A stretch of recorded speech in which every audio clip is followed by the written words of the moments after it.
ভারতীয় জনতা পার্টি প্রয়াত প্রাক্তন প্রধানমন্ত্রী অটল বিহারী বাজপেয়ীর ১০০তম জন্মবার্ষিকী এই দিনটিতে সারা দেশে বিভিন্ন কর্মসূচি হাতে নিয়েছে।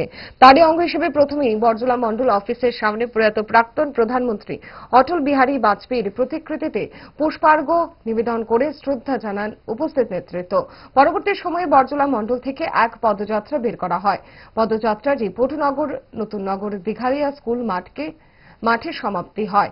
সেখানে আলোচনা সভার আয়োজন করা হয়। এই দিনের এই কর্মসূচিতে উপস্থিত ছিলেন প্রাক্তন বিধায়ক ডক্টর দিলীপ দাস, নবনির্বাচিত মণ্ডল সভাপতি রাজীব সাহা, গোমতী দুগ্ধ প্রোডাক্টের চেয়ারম্যান রতন ঘোষ সহ অন্যান্যরা।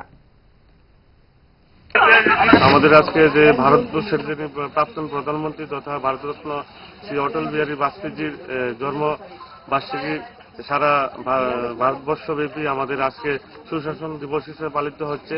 তো তারই অঙ্গ হিসেবে আজকে আমরা যে সুশাসন যাত্রা সেটা শুরু করেছি। আমাদের যে প্রধানমন্ত্রী সড়ক যোজনা রয়েছে সেই যে কাজ চলছে সেখানে সেই রাস্তার মধ্যে আমরা সুশাসন যাত্রা শুরু করতে চলেছি। তারপরে আমাদের এই যাত্রা শেষে আমাদের একটা কার্যক্রম রয়েছে, একটা আলোচনা সভা, যেটা আমাদের মোদিজি এবং আমাদের যিনি প্রাক্তন প্রধানমন্ত্রী ছিলেন ওনার আমলে যে কৃষি ক্ষেত্রে এবং যে আমাদের সরকারের যে উন্নয়ন এবং যে প্রকল্প চালু হয়েছে সেগুলির বিষয়ে বিস্তারিত আলোচনা হবে।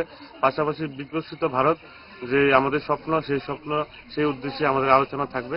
কোন রকমে নাকে মুখে গুজে সারা দিনের জন্য বেরিয়ে পড়া অম্বলের আর দোষ কি? তাই তারা 5 দশক ধরে গ্যাস, অম্বল ও পেটের সমস্যার একমাত্র সমাধান গ্যাস নয়।